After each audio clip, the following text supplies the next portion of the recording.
전능하사 천지를 만드신 하나님 아버지를 내가 믿사오며 그 외아들 우리 주 예수 그리스도를 믿사오니 이는 성령으로 잉태하사 동정녀 마리아에게 나시고 본디오 빌라도에게 고난을 받아 십자가에 못 박혀 죽으시고 장사한 지 사흘 만에 죽은 자 가운데서 다시 살아나시며 하늘에 오르사 전능하신 하나님 우편에 앉아 계시다가 죄로서 산자와 죽은 자를 심판하러 오시리라.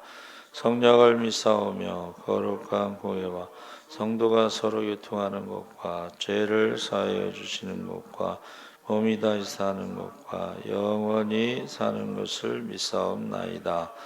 아멘. 이수복 사모 대표 기도하겠습니다.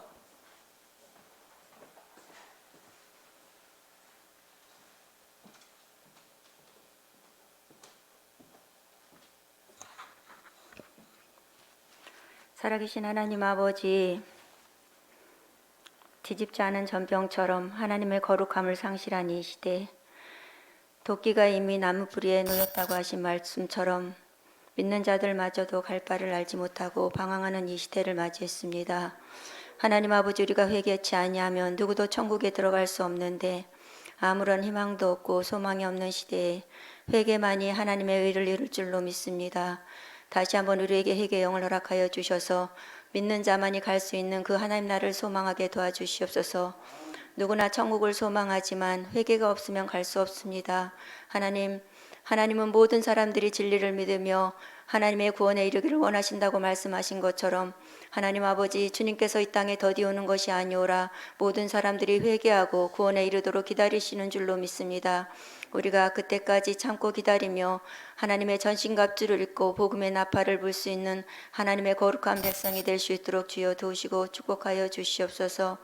우리에게 바른 믿음과 바른 신앙을 허락하여 주셔서 다시 한번 아버지 정말 거듭나고 변화하게 도와주시기 원합니다.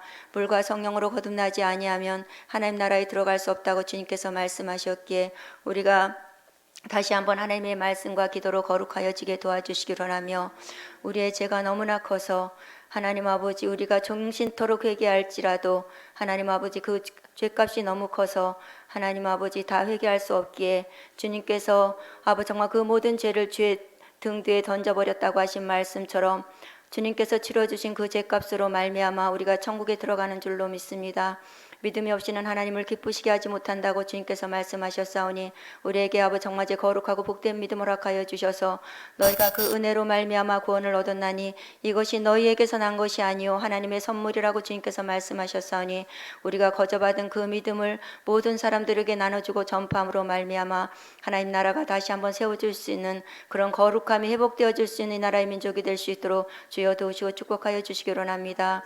가정의 달 5월을 맞이하여서 하나님께서 우리에게 아버지 정말 믿음으로 아버지 허락된 그 선물로 주신 귀한 자녀들을 주의 교양과 훈계를 잘 양육하게 도와주시기로 하며, 이 나라의 민족의 아버지 하나님의 자녀들이 하나님 아버지 정치 경제 하나님 아버지 사회 문화적으로 올바른 자녀들이 잘 자라서 하나님 아버지 그 일을 감당하기에 조금도 부족함이 없도록 하나님 아버지 우리가 눈물로 우리 자녀들을 아버지 정말 잘 양육하게 도와주시기로 하며, 또 주 안에서 내 부모를 공경하라 그리하면 이 땅에서 잘되고 장수하며 내 생명이 길리라고 주님께서 말씀하셨사오니 하나님 아버지 부모에게 효도를 다할 수 있도록 주여 도우시고 축복하여 주시기로 합니다. 모든 아버지 정말 제 체계가 다 무너지고 하나님 아버지 모든 것이 아버지 정말 하나님의 뜻을 떠나서 혼돈 속에 살아가는 이 시대에 하나님 아버지 우리가 다시 한번 말씀으로 돌아오게 도와주시기로 하며, 그 말씀을 붙잡고 하나님 아버지 다시 한번 씨름하며 기도하며 회개하며 하나님께 아버지 정말 영광 돌리며 살아가게 도와주시기로 하며, 이 저녁에도 귀한 목사님을 세우셨사오니 찌르는 채찍 같은 귀한 말씀이 우리의 심령 골수를 찔러 쪼개게 도와주시기로 하며, 굳어진 우리의 아버지 정말 제 땅이 하나님 아버지 마음의 밭이 다시 한번 기경되는 귀한 역사가 일어나게 도와주시기로 하며, 목사님 그 입술에 학자의 혁을 허락하여 주셔서 하나님 아버지 그 말씀을 대언할 때에 정말 천사도 흠모할 만한 거룩한 아버지 정말 제 은혜가 폭포수와 같이 귀하게 쏟아지는 이 저녁이 될 수 있도록 주님께서 귀하게 축복하여 주시옵소서. 믿고 감사하며 예수님의 이름으로 기도드렸습니다.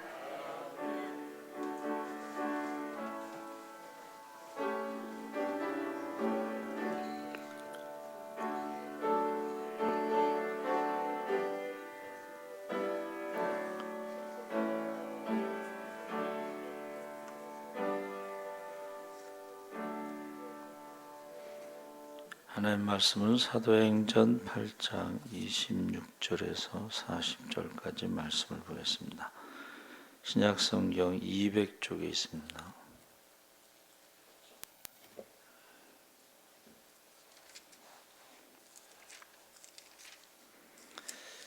(8장) 26절에서 40절까지 우리 다 같이 읽겠습니다. 주의 사자가 빌립에게 말하여 이르되 일어나서 남쪽으로 향하여 예루살렘에서 가사로 내려가는 길까지 가라 하니 그 길은 광야라. 일어나 가서 보니 에디오피아 사람 곧 에디오피아 여왕 간다게의 모든 국거를 맡은 관리인 네시가 예배하러 예루살렘에 왔다가 돌아가는데 수레를 타고 선지자 이사야의 글을 읽더라. 성령이 빌립더러 이르시되 이 수레로 가까이 나아가라 하시거늘 빌립이 달려가서 선지자 이사야의 글 읽는 것을 듣고 말하되 읽는 것을 깨닫느냐? 대답하되 지도를 해주는 사람이 없으니 어찌 깨달을 수 있느냐 하고 빌립을 청하여 수레에 올라 같이 앉으라 하니라. 읽는 성경 구절은 이것이니 일러스되 그가 도살자에게로 가는 양과 같이 끌려갔고 털 깎는 자 앞에 있는 어린 양이 조용함같이 그의 입을 열지 아니하였도다. 그가 굴욕을 당했을 때 공정한 재판도 받지 못하였으니 누가 그의 세대를 말하리요 그의 생명이 땅에서 빼앗김이로다 하였거늘 그 내시가 빌립에게 말하되 청컨대 내가 묻노니 선지자가 이 말한 것이 누구를 가리킴이냐 자기를 가리킴이냐 타인을 가리킴이냐 빌립이 입을 열어 이 글에서 시작하여 예수를 가르쳐 복음을 전하니 길 가다가 물 있는 곳에 이르러 그 내시가 말하되 보라 물이 있으니 내가 세례를 받음에 무슨 거리낌이 있느냐 이에 명하여 수레를 멈추고 빌립과 내시가 둘 다 물에 내려가 빌립이 세례를 베풀고 둘이 물에서 올라올새 주의 영이 빌립을 이끌어 간지라 내시는 기쁘게 길을 가므로 그를 다시 보지 못하니라. 빌립은 아소도에 나타나 여러 성을 지나 다니며 복음을 전하고 가이사라에 이르니라. 아멘. 할렐루야. 네, 좋은 저녁입니다. 잘 오셨습니다. 감사합니다. 빌립과 넷이라는 제목인데 우리가 읽었던 37절에 없음이라고 되어 있는데 성경 아래에 2번을 보니까 어떤 사본에 빌립이 이르되 내가 마음을 온전히 하여 믿으면 가하니라. 대답하여 이르되 내가 예수 그리스도께서 하나님의 아들인 줄 믿노라가 있음. 이게 굉장히 중요한 구절인데 왜 없음이 됐을까? 성경을 번역하는 과정에서도 이 악한 영이 역사하면서 중요한 부분이 빠져나갑니다. 중요한 부분이 빠져나가요. 그래서 우리나라의 킹 제임스 성경을 번역한 사람들은 없음이란 구절이 다 있어요. 그래서 제가 한글 킹 제임스를 보니까 빌립이 말하기를 만일 당신이 마음을 다하여 믿으면 합당하니라고 하니 그가 대답하여 말하기를 나는 예수 그리스도가 하나님의 아들이신 것을 믿나이다. 그래서 지금 에디오피아 황제, 마지막 황제가 한국을 방문한 적이 있습니다.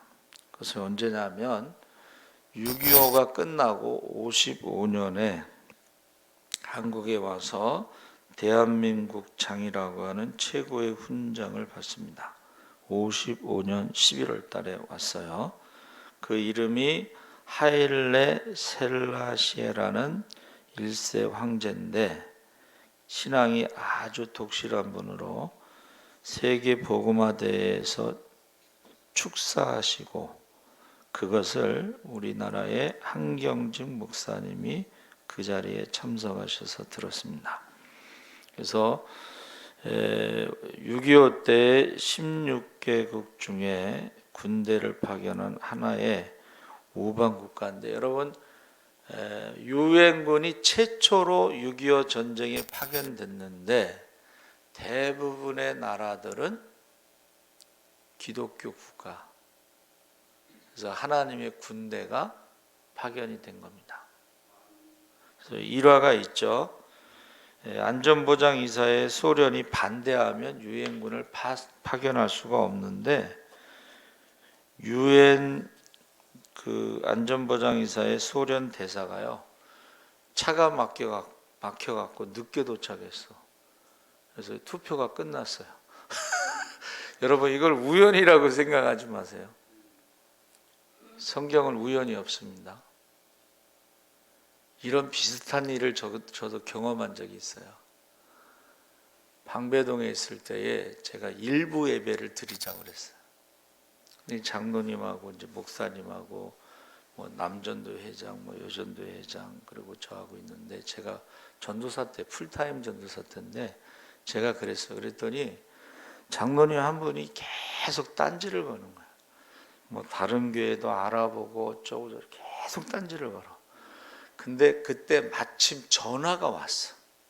그래서 그 장로님이 전화 받으러 나간 사이에 투표해서 통과가 됐어. 그래서 일부 예배가 만들어졌는데, 방배동이라는 동네는 부자 동네이기 때문에 사람들이 바빠요. 일부 예배 드리는데 30명이 예배를 드렸어요. 11시 예배 100명 좀 넘는데 일부 예배 30명. 유엔 안전보장 사회하고는 비교가 안 되겠지만, 그래도 왜 하필이면 그때 전화를 받으러 나가셔가지고 통과가 된지 모르겠어요. 그래서 우리 유영희 집사님도 주일날 센터에 가니까는 예배를 못 드리니까는 유영희 집사님 일부 예배 드리려고 저희 교회 오기 시작하신 거예요. 그쪽 가까운 데는 일부 예배를 드리지 않아서. 그래서 지금 마지막 황제 하일레 셀라시의 1세가 우리나라에 오셨다. 또 세계 복음화대에서 축사하셨다. 그 말은 에티오피아가 기독교 국가였다. 그래서 이 에티오피아, 이디오피아, 저희는 이디오피아라고 배웠는데 성경에는 구약의 구스 혹은 스바의 여인 있죠. 그래서 이게 구스나 스바가 다 아프리카 또는 검다 뭐 이런 의미가 있나 봐요. 그래서 구약에 보면 구스가 옛날 향수와 향품과 금이 많은 것으로 나타나 있고, 신약에는 우리가 읽은 사도행전 8장에 에티오피아 한 내시가 빌립의 전도를 받고 회개하고 예수를 믿은, 그리고 세례받은 기록이 나와 있습니다. 그래서 이 빌립에 대해서 먼저 우리가 생각해 보고, 빌립이요 초대교회의 7집사 중에 한 명인데 몇 명 중에 7집사예요? 최소한 3,000명, 5,000명, 그리고 교회를 핍박하는 사람들이 뭐라 그랬어요? 이러다가는 수만 명, 예루살렘 인구가 한 20만 정도 되는데 수만 명이면 엄청난 거예요. 또 유대인들이 예수를 믿는다는 거는, 이거는 출교, 지방에서 가정에서는 왕따 정도가 아니죠. 유대교나 이슬람에는 뭐가 있어요?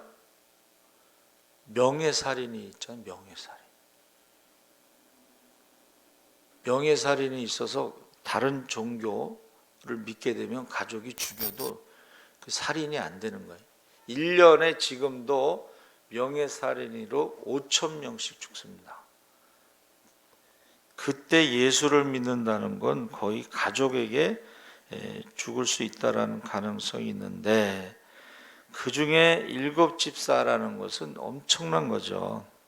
그래서 이 사람들은 신앙이 독실하고 성령이 충만하고 사람들에게 칭찬받는데, 그들이 구제, 매일 구제하는데 히브리파 과부와 헬라파 과부가 있는데 히브리파 과부가 구제하면 헬라파 과부가 빠지고 헬라파 과부가 구제하면 히브리파 과부가 빠지고 이래서 원망이 불평이 있으니까는 교회는요 원망과 불평이 없어야 되는데 그 문제를 해결하기 위해서 7 집사를 세워서 구제하는 것은 돌보는 것은 집사들이 하고 기도와 말씀 전하는 것은 사도들이 한다. 그래서 이렇게 나눠진 거예요. 그렇죠? 그러니까 거기에 7 집사는 대단한 유명한 사람들이다. 그런데 7 집사 중에 한 명인 스데반이 복음을 전하다가 큰 박해를 받아서 돌에 맞아 죽고 첫 순교자가 되죠. 그때부터 시작해서 예루살렘에 큰 핍박이 있더라. 그래서 사람들이 흩어지기 시작하고 도망가기 시작했어요. 그 중에 빌립이 어디로 도망갔어요? 사마리아로 도망갔어요. 사마리아는 멀지도 않아요. 예루살렘에서 한 55km 되는데 거기서 전도를 했어요. 우리 같으면 멀리 도망갔을 것 같은데 예수님이 성령이 임하시면 권능을 받고 예루살렘과 유다와 사마리아 땅끝까지 이르러 내 증인이 되리라. 그러니까 유다에서 예루살렘에서 복음을 전하는 것은 순교를 각오하는 것이고 사마리아는 어떤 동네예요? 유대인들하고 상종하지 않는 동네잖아. 사마리아 사람은 혼혈 민족이기 때문에 그 사람들은요 상대를 안 했어요. 지금도요 그리심산에 올라가면 사마리아 사람들이 500가구 정도 살아요. 근데 그 사람들은 굉장히 폐쇄적이고 자기들끼리만 결혼을 해. 우리가 갔을 때 유월절을 준비하면서 이제 준비하는 그런 모습이 있고 사마리아 성경이 또 따로 있습니다. 그리고 그 사람들은 그 선한 사마리아 사람의 후손이라고 하는 일련의 그런 행사를 해요. 예수님이 인정해 주셨다고. 그래서 사마리아가 멀지 않다. 55km면. 근데 거기서 복음을 전하는데 빌립이 기도하니까 귀신도 떠나가고 병든 자도 고침받고 그 성에 사마리아 성에 큰 기쁨이 있더라 이렇게 돼 있습니다 성경에. 근데 예루살렘에서 이제 사마리아 사람들이 예수 믿게 되고 복음을 받았다 해서 확인한 게 그들이 성령을 받았느냐를 물어봐요. 성령은 받지 않았다. 여러분 우리가 예수 믿어도 성령 세례를 받지 않는 경우가 있어요. 예수 믿어도 성령 세례와 예수 믿는 것은 거듭나는 것, 중생은 별개다, 다르다. 성령의 역사로 우리가 예수를 믿지만 그 성령의 역사하고 성령 세례는 다른데 오순절에 성령 세례 받은 것과 그 전에 제자들이 예수를 믿은 것은 다르다는 거예요. 그 전에 예수를 믿긴 믿었어도 어떻게 해요? 두려움이 있었죠. 그런데 오순절에 성령 세례를 받았을 때는 두려움이 없고 담대히 복음을 전했죠. 그러니까 성령 세례와 예수 믿고 우리가 거듭난 것은 다르다, 구별한다는 것입니다. 그래서 베드로와 요한을 보내서 안수해서 이제 사마리아 사람들도 성령을 받았어요. 지금 쉽게 말하면 아주 잘 나가는 때, 여기가 좋사오니 할 때에 갑자기 성령께서 빌립에게 예루살렘 남쪽 가사로 가는 길 광야로 가라.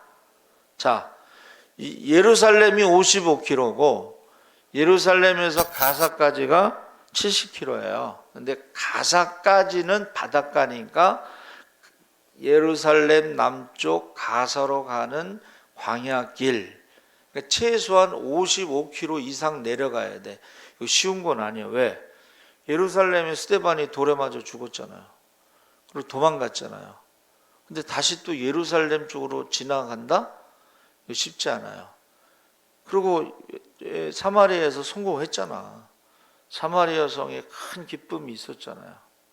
그러니까 지금 우리로 말하면은 여기가 족사오니 그리고 빌립이 다행히 아들이 없었어요. 딸만 있었는데 딸한테는 물려주지 않았겠죠. 하여튼간 그가 순종하고 갈 때는 왜 거기까지 가야 되는지 모르고 갔다는 거예요. 그래서 사람 없는 광야로 왜 보낼까? 그랬는데 거기에 에디오피아 여왕 간닥의 국고를 맡은, 이 국고라는 것은 나라의 돈이잖아요. 그래서 그 당시에 예루살렘에서 그 에디오피아까지 거리가 2,000km예요. 2,000km. 근데 수레를 타고 이제 성지 순례를 왔다가 가는데 거기서 성경을 읽었는데 이사야 53장을 읽고 있었던 거예요. 성령께서 뭐라 그랬어요? 수레에 가까이 가라. 가까이 가는데 이 내시가요 소리를 내서 읽었어. 그냥 눈으로 읽었으면 몰랐겠는데 소리를 내서 읽었으니까는 빌립이 그것을 듣고 이사야 53장을 읽는 것을 듣고 뭐라 그랬어요? 이제 가까이 가니까 그거 읽고 있는 내용을 알고 읽는 거냐? 그러니까 어떤 분은 이렇게 얘기해요. 이사야 53장을 모르니까 내시가 읽고 또 읽고 읽고 또 읽고, 그러니까 옆에서 빌립이 보다 보니까는 너 그거 알고나 읽는 거냐 이렇게 물어본 거예요. 그랬더니 수레에 어떻게 해요? 타라고. 여러분 수레가 얼마나 크면은 두 사람이 타고 가겠어요? 지금으로 말하면 한 자가용 정도 4-5명이 탈 수 있는 수레였던 것 같아요. 그래가지고 타라고 하니까는 질문하잖아요. 이 내시가 뭐라 그래요? 여기서 말하는 사람이 본인이냐 아니면 다른 사람이냐? 그랬더니 그때서부터 이제 빌립이 이렇게 복음을 전하는 거죠. 어떻게 해요? 복음을 다 듣고 나니까는 예수의 이름으로 세례를 받아야지 구원받는 거잖아요. 그렇죠? 믿고 세례를 받으면 구원받는. 그러니까는 나 세례 받고 싶다. 그러니까 빌립이 37절에 없음이 아니고 내가 온전히 믿으면 세례를 못 받을 것도 없다. 못 받을 이유가 없다. 그래가지고 그럼 저기 물이 있으니까는 나 정말 예수님이 하나님의 아들을 메시아인 것을 난 믿는다. 그러니까 저기 물이 있으니까 빨리 세례 줘라. 그리고 나서 헤어지죠. 그때에 그 성경에 보면은 뭐라고 돼 있어요? 흔연이라는 말을 썼어요. 흔연이라는 게 뭐야? 기쁘다. 내시가요 예루살렘에 올라와서 성지 순례할 때는 얼마나 피곤했겠어. 그리고 뭐 거기 와서 누가 뭐라고 가르쳐 주는 사람도 없고 그냥 예배만 드리고 가는데 뜻하지 않게 웬 사람이 나타나 가지고 그 이사야 53장을 해석해 주고 복음을 전하고 이제 세례 받고 자기 구원받은 거 아니야. 그러니까 기분이 너무 좋은 거야. 그걸 흔연이라는 말로 썼습니다. 그래서 이 내시가 이방 사람으로 첫 신자가 되고 모든 이방 신자의 조상이 되고 에디오피아 교회의 창립자가 됐다. 그렇게 말해요. 시편 63편 31절에 굿수인은 하나님을 향하여 그 손을 신속히 들리로다. 에디오피아가요 세계에서 처음으로 기독교 국가가 됐어요. 그리고 빌립은 성령의 지시를 따라서 자기 고향으로 가면서 복음을 전파했습니다. 그래서 저와 여러분이 세례를 받았다는 것은 예수님에 대한 복음을 듣고 세례를 받았다는 것은 세례 받기 전하고는 전혀 달라지는 거예요. 그래서 뭐라 그랬어요? 나 구원 얻었네, 너 구원 얻었네, 우리 구원 얻었네. 주 말씀하시길 하고 노래가 달라져. 여러분, 새 노래가 뭐예요? 구원받은 사람이 부르는 노래가 새 노래예요. 우리가 찬양이 새 노래인데 가사만 안다고 그런 것이 아니라 여러분 보세요. 2,000km 되는 그 사막을 지나서 예루살렘에 갈 때의 마음하고 오다가 빌립에게 복음을 듣고 세례를 받고 구원받은 거하고는 똑같은 사막의 길이지만 올 때는 기쁨이 넘치고 찬양을 하면서 돌아갈 수 있었다 하는 것입니다. 그래서 여러분 아시죠? 아침에 문 도면 도를 들으면 석사라도 저녁이라도 죽어도 가하다. 석사가 저녁 석자의 죽을 사자야. 아침에 복음을 듣고 내가 구원을 받았다면 저녁에 죽어도 아무 문제가 없다, 이런 뜻입니다. 여러분, 공자의 도에 비교하겠어요? 저와 여러분이 복음을 듣고 구원을 받은 것은 세상의 그 무엇과도 비교할 수가 없습니다. 그래서 우리 찬송가 가사에 높은 산이 거친 들이 초막이나 궁궐이나 내 주 예수 모신 곳이 그 어디나 천국이라고 그랬습니다. 그래서 인생길이 아무리 험악하고 힘들고 어렵더라도 구원받은 사람의 그 모습은 다른 거예요. 갈 때도 수레를 타고 가고 2,000km를, 올 때도 2,000km 수레를 타고 오는데 갈 때하고 올 때하고 전혀 다르다는 것을 함께 갔던 사람들이 알았겠죠. 유명한 신학자 폴 틸리라는 분이 세상을 떠나기 전에 남긴 말이 있습니다. 현대인들에게는 지식이 많다. 현대인들에게는 기술도 많다. 현대인들은 고도의 문화생활을 한다. 그러나 현대인의 심령 상태를 가만히 보면 세 가지 회색 그림자가 항상 따라다니는데, 첫째는 공허감. 정상에 오른 사람들이 느끼는 게 공허감, 텅 빈 느낌. 두 번째는 죄책감, 죄로 말미암아 오는 양심의 불안. 셋째는 공포감, 두려운 마음. 지금요, 우리는 조선시대 왕보다 더 잘 살잖아요. 그럼에도 불구하고 공허감과 죄책감과 공포감 가운데 살아가고 있다. 그러니까 예수를 만나기 전에는 이 세 가지를 해결할 수 없다. 하나님을 모르면 결국 허무하다. 여러분, 돈 많이 벌면 행복할 것 같죠? 근데 돈 많이 번 다음에 뭐를 해야 될지 모르는 거야. 이 돈 가지고 뭐를 해야 되지? 여러분, 세계에서 제일 큰 부자가 누구예요? 예? 빌 게이츠. 근데 27년 결혼 생활에 이혼한다네.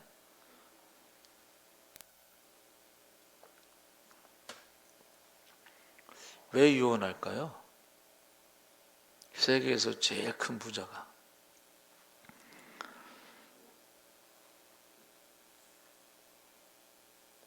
이해를 못하겠어요. 아니, 왜 이혼하는지 이해를 못하겠어. 여러분, 하나님의 자리는 세상의 것으로 채워지지 않습니다. 높이 올라갈수록 허무함. 제가 말씀드렸죠? 야, 내가 이것 때문에 그 고생을 했나? 막상 올라가 보면 별거 아닌데 내가 이것 때문에 그 고생을 했나? 그런 허무감에 빠질 수가 있습니다. 그래서 예수님을 만나기 전에는 그 허무감을 채워줄 수가 없다.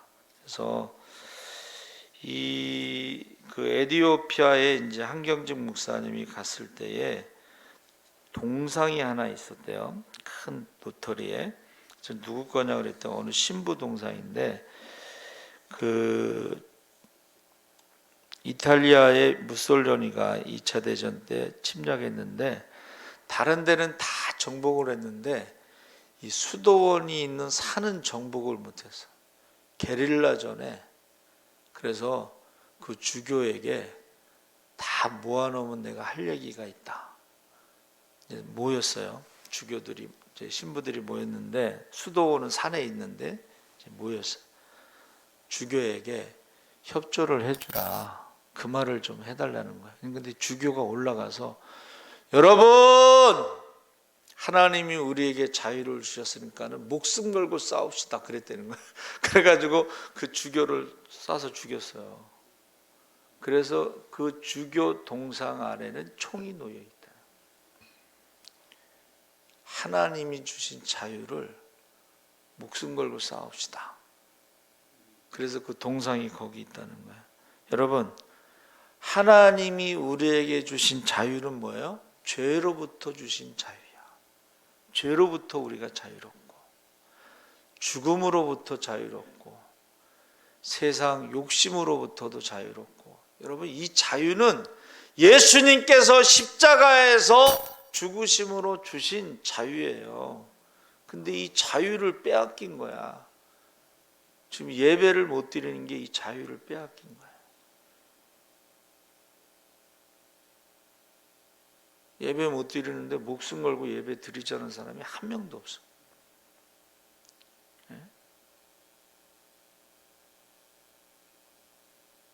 지금요, 한국교회가 예수님의 십자가에 대해서 관심이 없어요.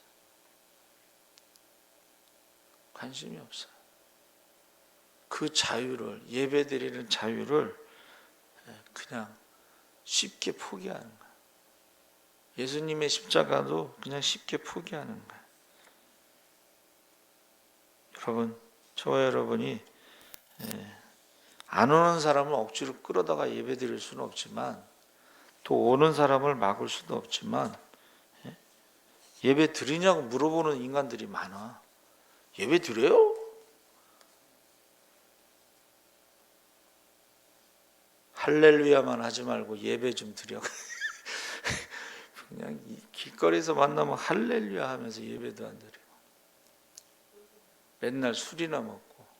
그래서 예배 드리냐고 물어보는데 황당해가지고 예배를 왜 안 드리냐고.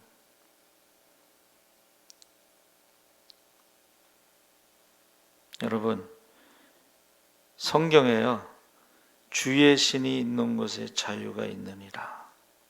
주 예수를 믿으라. 그리하면 너와 내 집이 구원을 얻으리라.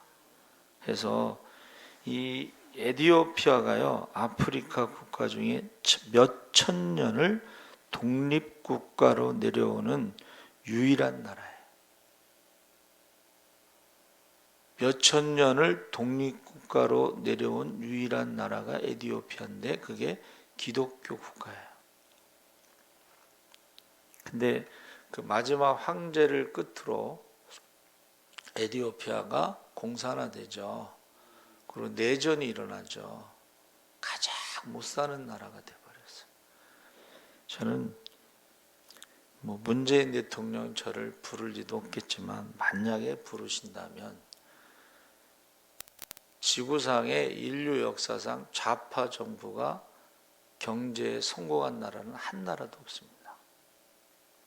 그래서 대통령이 될 때는 좌파로 됐을지 몰라도 그건 사적인 문제고, 공적으로 대통령이 되면 좌파의 대통령이 아니고 이 나라의 대통령이니까 좌파를 버려야지만이 경제를 살릴 수가 있습니다. 그 말을 꼭 하고 싶어요. 그래서 지금 김종인 전 위원장이 무슨 말을 하냐면, 누구든지 대통령이 되면 자기의 측근들을 버려야 된다는 거예요. 자기의 측근을 버리지 않으면 결코 성공할 수가 없다는 거예요. 자기의 어떤 생각은 개인적인 건 좌파든 공산주의든 상관이 없지만, 국가의 대통령이 되면 개인적인 생각이 중요한 게 아니고 공적으로 생각을 해야 돼. 공적으로. 사적으로 자기하고 친한 사람들만 자꾸 하면은 결국 생각이 거기에 머무르잖아요. 그러니까 사적인 거하고 공적인 걸 구분해야 되는데 공사가 구분이 안 돼요. 그래서 우리가 지금 빌립이요. 우리가 생각할 때 보세요. 믿음은 하나님과의 관계와 동시에 이웃과의 관계가 돼. 하나님과의 관계는 성령에게 우리가 인도하심을 따라 순종하는 거고, 좀 계속 성령이 말하는 대로 순종하잖아. 예? 내려가라, 가까이 가라. 예? 계속 성령과의 관계, 믿음은 성령과의 관계가 있어요. 계속. 그 다음에 이웃과의 관계는 이게 전도고, 이게 섬김이죠. 섬김. 예? 자, 하나님을 마음을 다하고 사랑하는 말씀을 순종한 둘째는 이와 같으니 마음을 다해서 이웃을 내 몸과 같이 사랑하라고 그랬는데, 오늘날 이제 제가 보니까는 많은 사람들이 개인적으로 혼자 예배 드리는 것을 신앙생활의 전부로 삼고, 나만 기도하고 나만 찬송하고 나만 예배 드리고 나만 말씀 듣고 끝! 그렇게 신앙생활 한다는 거예요. 그러니까 이웃과의 섬김과 전도의 신앙생활이 없으니까 전도가 열매가 없는 거죠. 그러니까 지금요, 잘 보셔요. 나는 지금 나만 기도하고 나만 찬양하고 나만 예배드리고 나만 말씀 듣고 그것으로 끝이냐 신앙생활이, 아니면 내가 오늘 또 하나님 나에게 주신 말씀대로 이웃을 내 몸과 같이 섬기고 전도하고 그렇게 하느냐. 세계롭교회 그 목사님이요, 전도만 해요. 전도만. 근데 택시를 탔는데 그 택시 기사를 이제 전도하는데, 그 택시 기사가요, 수술을 받아야 되는데 몇백만 원이 들어간다고. 그 세계롭교회 목사님이 제가 수술비 대주겠습니다. 아니, 언제 봤다고 수술비를 대줘? 왜 수술비 대줘요? 전도하려고 수술비 대주는 거예요. 내가 수술비 대주겠습니다. 정광훈 목사님 감옥에 갔잖아요. 변호사가 목사님 아무 말도 하지 마세요. 아무 말도 안 하고 있었는데 자꾸 판사가 하고 싶은 말 하라고 계속, 그래서 정말 한마디 해도 됩니까? 그래서 하라고 그랬더니 이게 무슨 재판이냐고 그 말에서 법정 구속됐어요. 법정에서 구속돼서 들어갔는데, 거기 갔는데 이제 사람들이 같이 있는 사람들 있잖아요. 근데 이제 처음에는 딱 들어갔더니 목사님 전도는 하지 마세요. 전도를 하지 마세요. 딱 그러더래. 그래서 나 전도 안 한다고. 근데 내가 보니까는 그 감옥에 있으면 이제 이게 뭘 영치금을 넣어주는데, 영치금을 엎드려 그 사람이. 그래서 내가 영치금 좀 넣어주면 안 되겠냐고. 근데 싫어하는 사람이 누가 있겠어. 그래갖고 비서한테 전화해가지고 누구누구 이름으로 영치금 100만 원 좀 넣어주세요. 영치금 100만 원 딱 들어오니까는 목사님 예배 드립시다. 예배 드리는데 어떤 또 한 사람도 또 그런 사람이 있었나 봐요. 목사님 전도하지 마세요. 야, 너 전도 안 한다고. 근데 그 사람도 또 영치금이 없었는지 영치금 좀 넣어주면 안 될까요? 그래갖고 영치금을, 야 목사님 영치금 넣어주면 좋지 뭘 그래. 그래가지고 한번 받아 먹은 사람이 너도 받아. 그렇게 해갖고 이제 영치금을 넣어줘서 거기서 예배가 시작된 거예요. 그래서 거기서 전도를 하는 거예요. 전도가 뭐냐 그랬을 때 고린도전서 9장 쭉 나오잖아요. 모든 사람을 얻고자 모든 사람의 종이 되어 섬길 수 있는 것이 그게 전도라고 그랬잖아요. 그렇죠? 그러니까는 누가 여러분 혹시 뭐 여러분 갖고 있는 거 뭐 탐내면은 빨리 벗어줘.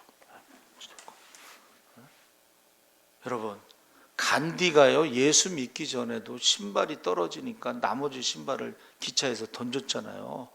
그래서 왜 그 비싼 신발을 던지냐고 그랬더니 한 짝이 있으면 둘 다 못 신으니까는 다른 사람이라도 신으라고 한 짝마저 던져줬대잖아. 그리고 간디는 맨발로 다녔잖아요. 공부를 많이 한 사람이에요. 그런데 맨발로 다녔잖아요. 여러분 저와 여러분이요, 신앙생활할 때 이 성령의 음성을 듣고 성령의 음성을 들으시기 바랍니다. 그러면 사마리아 성의 가장 큰 교회 담임 목사라 할지라도 거기에 매이면 안 돼. 그냥 가사로 내려가. 그냥 광야로. 아무도 없으면 다시 오면 되는 거고, 근데 거기에서 또 누구를 만나. 예? 그래서 복음을 전했는데 그 사람이 결국 에디오피아의 교회 창립자가 되고, 에디오피아가 아프리카 중에 첫 번째 기독교 국가가 되고 몇천 년 동안 독립국가였다는 거예요.